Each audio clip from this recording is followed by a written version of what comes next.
This is a bird's eye maple Sheridan bureau, and it is gorgeous.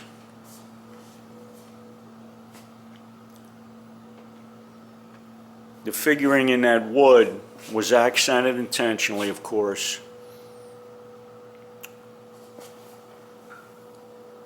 It's called bird's eye maple because those.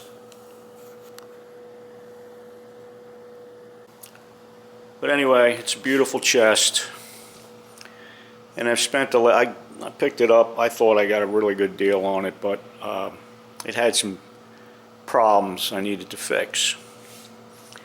One of them was this piece of beading right here was missing, so I had to get a piece of maple, and I machined it down and stained it and made it look as close as I could. The locks on this drawer didn't work, so I took them out. This one's been fixed already.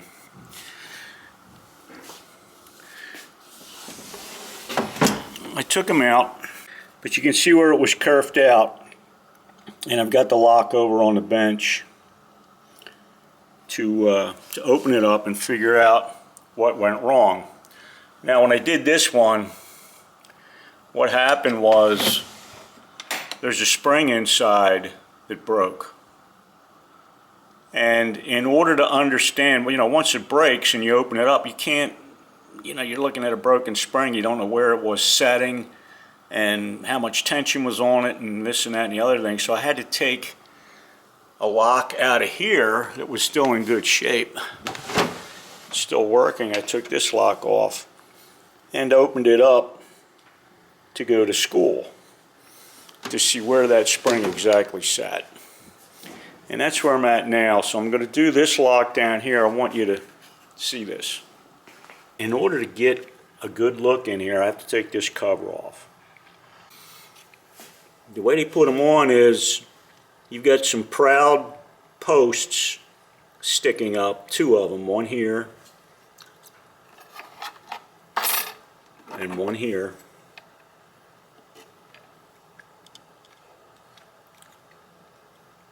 And they stick up above the plate, and then someone takes a tool, usually a screwdriver, and just dents it in two locations, and that creates enough distortion in this post to hold the plate on. So now I got to get the dimples out to lift the plate off. And what I'm using is, this is going to make some locksmiths cringe, but I use a Dremel. I got this battery powered Dremel with a cutting wheel on it, and if I'm very careful, I can clean those edges off that are dimpled. I can square that post up and square that post up, and this will lift right off, and I can get a look at that spring. Now sometimes if the dimpling's not too bad, you can take a narrow screwdriver and get it underneath the connection between the plate and the housing of the mechanism, and you can just leverage that plate off of those dimpled posts. I just tried that. That's not going to work. I'm going to have to do some removal of metal on those posts. And it's a little concerning that they put this post right next to the keyhole. The amount of metal between the post hole and the keyhole is like 1/16 of an inch, which isn't much. You got to be super careful here. Not that if I destroy that, it's a super big problem, but I'd rather keep it intact. But I did take some metal off of those posts. Right now, it's so hard to see that I use a loop. Okay, this is a loop.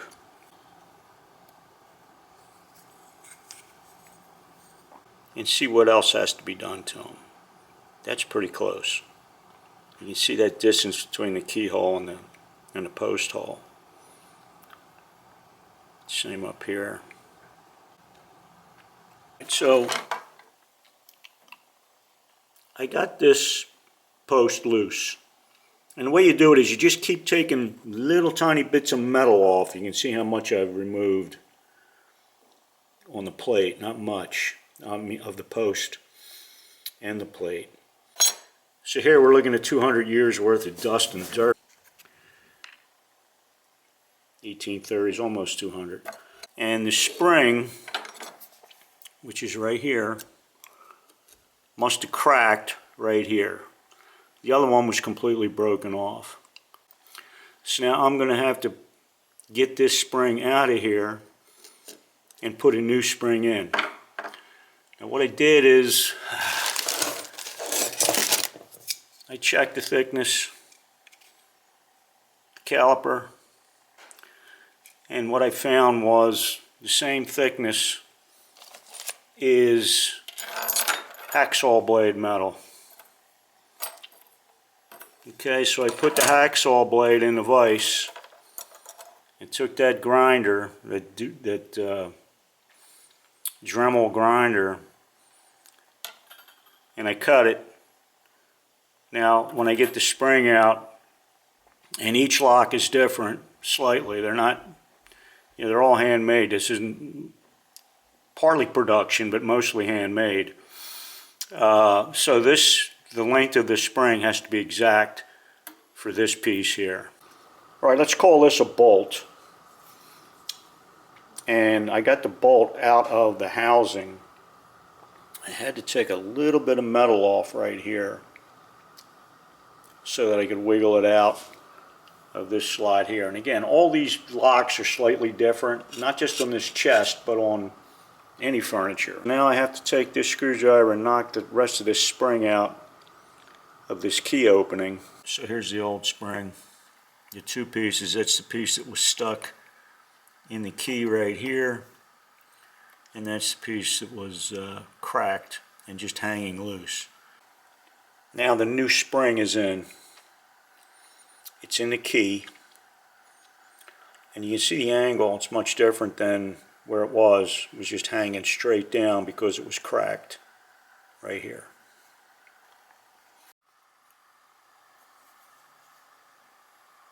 The spring is caught in the post back here. You see it's got some pressure.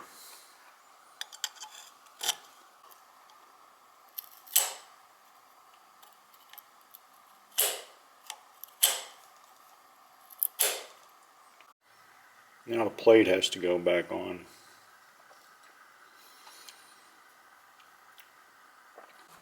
So that just went on with finger pressure. I just snapped on, it actually clicked right on. And I'm snug now. What I want to do is now dimple this and dimple this, 2 places in each post. Now you can see the dimples on there. There's one right here and one right here.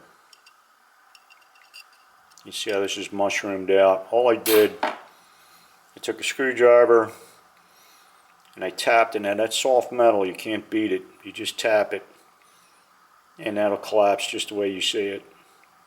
That's all you have to do, gently.